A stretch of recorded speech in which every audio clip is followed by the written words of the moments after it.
So you're thinking about moving to Portugal, and you've decided to do it, and now you're thinking about bringing your car to Portugal. And you're wondering, should I bring my own car or should I buy one when I get to Portugal? Well, I can tell you what I did.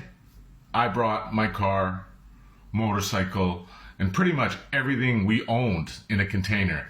That's right, we bought a container, rented a container, and it came 7,000 kilometers from Edmonton, Alberta, by truck, by train, by ship, by semi-truck, from door to door. And it was not cheap, but we decided to do it. It had its complications and it was challenging, but everything arrived. Now, do I think you should buy one or do I think you should bring one? Well, first, let's go outside and I'll show you what I brought. All right, follow me. Okay, so here's my little Honda Rebel 500. That is great to get around here in Albufeira, get around traffic, get me to work. And that's our bad boy. Yes, it's orange.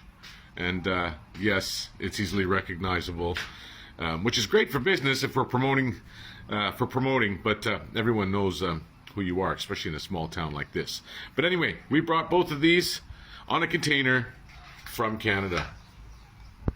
Okay, so my Jeep Wrangler is a Sahara Unlimited.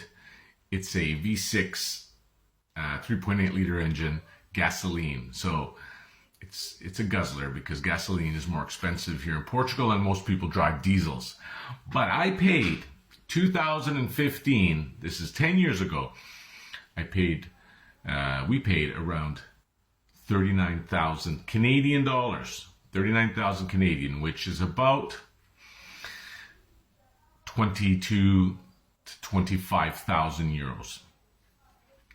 Now that car cost, if we just take the container cost of $10,000 Canadian dollars at a cost to get that car here, plus all the other stuff. So it wasn't just for the Jeep, but an extra 10,000 Canadian dollars. That same Jeep today here in Portugal, the value of that Jeep, a 2015 with 100,000 kilometers, is worth anywhere between 30 and 45,000 euros. Euros. That's almost 60,000 Canadian. Today, I paid 39 10 years ago. Just to show you how expensive and how much tax there are on cars here. Now, when I took advantage of the tax exemption, so I would have had to pay the Portuguese government 21,000 in tax to legalize this Jeep here in Portugal. Even this was 3 years ago. So, if you're thinking of bringing a vehicle, it's probably a good idea.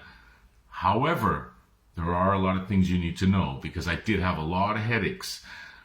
Because you have to have a conformity certificate, you have to make sure the vehicle is roadworthy, and there's a lot of things you got to do, a lot of hoops to jump through.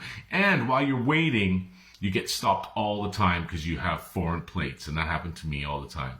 And having an orange Jeep meant, everybody, all the GNR, all the police knew exactly who I was. But we were doing everything right, and we got it legalized. And but I'll tell you, it was a headache. So depending on the vehicle, depending on, if you're bringing other stuff, is it going to be worth it? Buying here is crazy. It's so sad that it's so expensive to have just, the convenience of buying a car. And for me, I just blame the government because it's ridiculous to tax locals, Portuguese people, that much money to buy a vehicle. Or to buy anything that's considered a luxury good. It's just ridiculous. So, anyway, I hope they change that.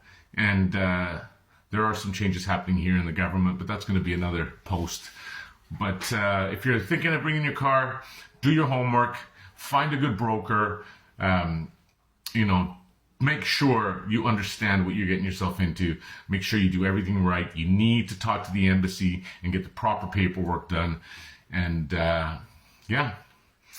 So if you have any questions, send me a message and I'll try to answer them. But otherwise, I brought my car. I brought my motorcycle. It worked out well. I'm not planning to selling them. I didn't do it to make any money. You know, hopefully these cars this motorcycle and Jeep will last me a lifetime, so I don't have to buy another vehicle here. But anyway, have a great day. Ciao.